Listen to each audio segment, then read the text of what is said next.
Aven Green Baking Machine, chapters 10, 11, and 12. Chapter 10, Tomato Soup. What? My friends still weren't talking to me the next day, or the day after that. I was extra sad when I got home from school, so Mom drove me to visit Great-Grandma. Seeing that woman's old face always cheered me up. The first thing Great-Grandma said to me when I got there was, "Let's bake something together, Aven." "Okay, Grandma," I said. "Banana bread?" Great-Grandma shook her head. "Carrot cake?" Great-Grandma shook her head again. "What then, Grandma?" I narrowed my eyes at hers. "Not turnip cake?" Great-Grandma laughed. "No, Aven, we're going to make tomato soup cake." I blinked at her because this had to be a big, fat joke. "Are you pranking me, Grandma?" I asked. "Nope," said Great-Grandma. "I'm very serious. Let's get started." I helped Great-Grandma put all of the usual ingredients for cake into a mixing bowl. Flour, sugar, oil, baking soda, baking powder, which I did not forget this time, and eggs. Then Great-Grandma pulled out the can of tomato soup. "You know, Grandma, I think you might want to rethink that tomato soup," I said. "It's not too late to change your mind." "I'm not changing my mind, honey," she said. Then I watched as she dumped soup into cake. It was a horrendous sight, people. Horrendous. Then Great-Grandma popped the cake into the oven.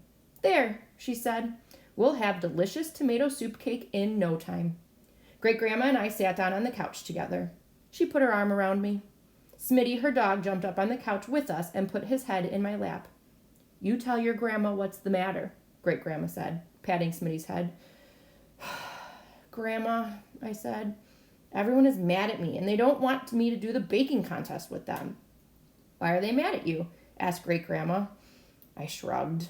"Just because I didn't want to do the raisin conflauti, because raisins are disgusting. And also, I guess I made Judah feel bad when I laughed at the name of her dessert, milk barfy. And also, this boy Ren at school told me his mom makes steamed cake with beans in it. And I made a face like this. I showed Great-Grandma my yuck face. I mean, whoever heard of a steamed cake with beans in it? That sounds gross. Great-Grandma nodded as she listened to me. When I was finally done explaining the whole situation, she asked me, "Have you ever tried steamed cake with beans in it?" "Of course not," I said. "So how do you know it's gross if you've never even tried it?" she asked. "Because beans don't go in dessert," I said. "Whoever heard of sweet beans?" "You eat my baked beans, and there's lots of sugar in those," she said. "But that's different," I said. "How is it different?" she asked. "You don't put them in a cake," I said. "No, Aven," Great-Grandma said sternly. "You don't put them in cake. But lots of people around the world use beans in desserts. Lots of people eat all kinds of different things, even insects." "I know insects eat all kinds of things, Grandma. They eat Mom's tomato plants all day long." "No, honey," said Great-Grandma. "What I meant is that some people even eat insects." "Gross," I said. Great-Grandma shook her head. "No, not gross. Just different. If you grew up eating bugs, you wouldn't think it was gross at all. And I bet you eat all kinds of things that some people would think are gross." "Like what?" I asked. "Like..." Great-Grandma thought for a moment. "How about hot dogs?" "But hot dogs are delicious," I said.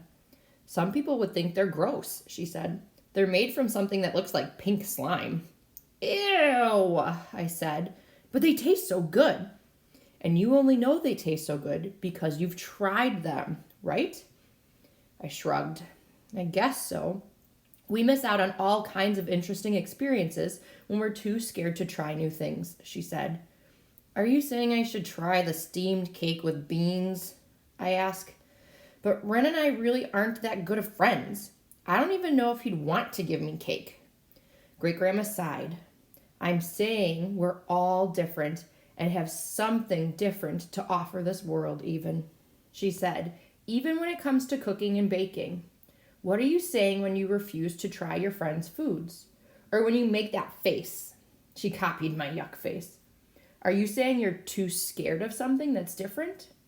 Are you saying it's unacceptable just because it's something you're not used to? What if someone didn't want to eat your food because you made it with your feet? How would that make you feel?" "Crummy," I said. So, said Great-Grandma, how do you think your friends feel when you won't try something just because it's different from anything you've had before? They probably feel pretty crummy, I said. Great-Grandma nodded. I bet you're right. The Aven I know wouldn't want anyone to feel crummy, would she? I shook my head. No. Then the timer went off. Ah, said Great-Grandma, standing up and causing Smitty to jump off the couch. Let's see if the tomato soup cake is done. Great-Grandma pulled the cake out of the oven, and I had to admit it smelled pretty good. She stuck a toothpick in it, and it came out clean. Then we whipped up some cream cheese frosting together. I just don't see how this frosting could taste good on tomato soup, I said. True, you may not like it, Great-Grandma said, cutting me a square piece of frosted cake and placing it in front of me. But you won't know until you try it. I took a deep breath, picking up my fork and my toes. I looked down at Smitty sitting next to my chair. Wish me luck, I told him, but he just drooled. Then I stuck a tiny bite in my mouth. I chewed and chewed, and my eyes got big because guess what? Tomato soup cake is delicious. It's wonderful, Grandma, I declared. Great-Grandma nodded. See how important it is to have an open mind when it comes to trying new things? I totally get it, Grandma. Can I have a pickle now? A pickle? She asked. I always have pickle with my tomato soup and also grilled cheese. But since the cake has cream cheese frosting, I guess that will do. Well, honey, I really don't think a pickle would go well with tomato soup cake, she said. Have you tried it, Grandma? She smiled. No, I haven't. Then she got us out 2 pickles from the fridge. And guess what? Great-Grandma's instincts were totally right. Pickles do not go well with tomato soup cake. But I can only say that because I tried it. Chapter 11, A New Partner. At school the next day, my friends were still acting funny around me, and they didn't ask me to play with them at recess again.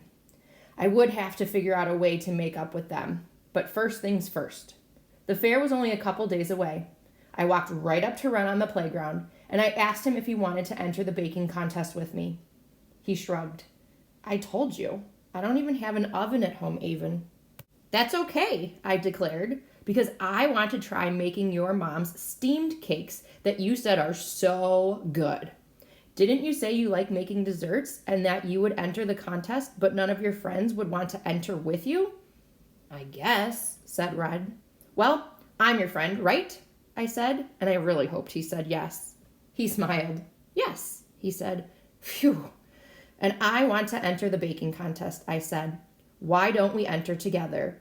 And I really want to try those bean cakes. Isn't the contest this weekend, Ren said. I nodded.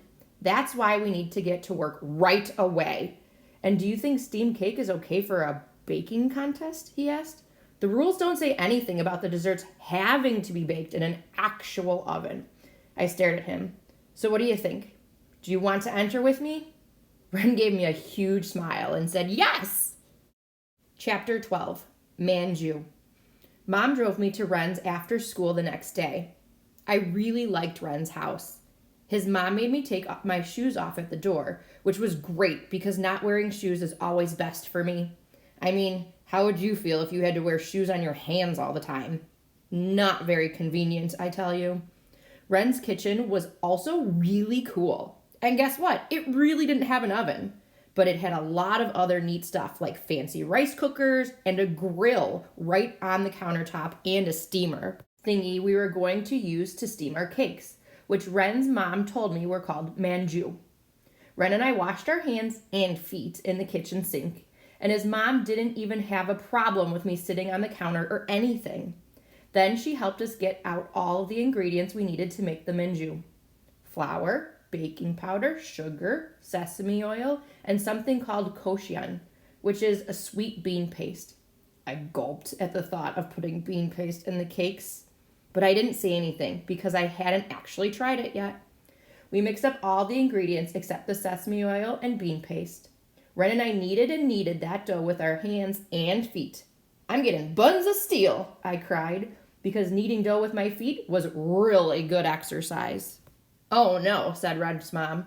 These buns will be very soft. They will not be buns of steel. I just stared at her because I was pretty sure we were talking about two different buns. Then we rolled that dough out into little discs and put a glob of bean paste on each one and pinched them up into little sacks. Ren's mom put the little balls into the steamer. While we waited for the manju to steam, Ren showed me some of his favorite toys. He showed me his cool Lego sets and his cars and his video games. And then he looked at me and he said really seriously, I feel like I can trust you. I nodded. Oh yes, you can. I am as trustworthy as they come. Then he went over to the bed and he flipped down the covers and he showed me his absolute favorite toy, which was a doll he slept with at night. My friends would make fun of me if they found out I have a doll, he said. I think it's okay for you to like dolls, I said. I like dolls too.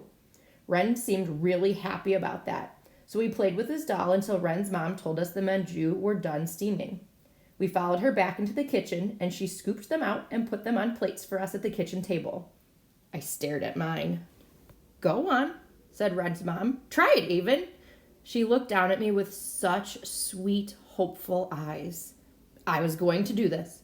I was going to try caked stuffed with beans. I was. I took a deep breath, picked up that little steamed cake with my toes, and took a tiny nibble. I only got a little bit of beans in my mouth. But you know what? I wanted more. I took a great big bite, and Ren's mom clapped her hands and laughed. It's good, isn't it? She said.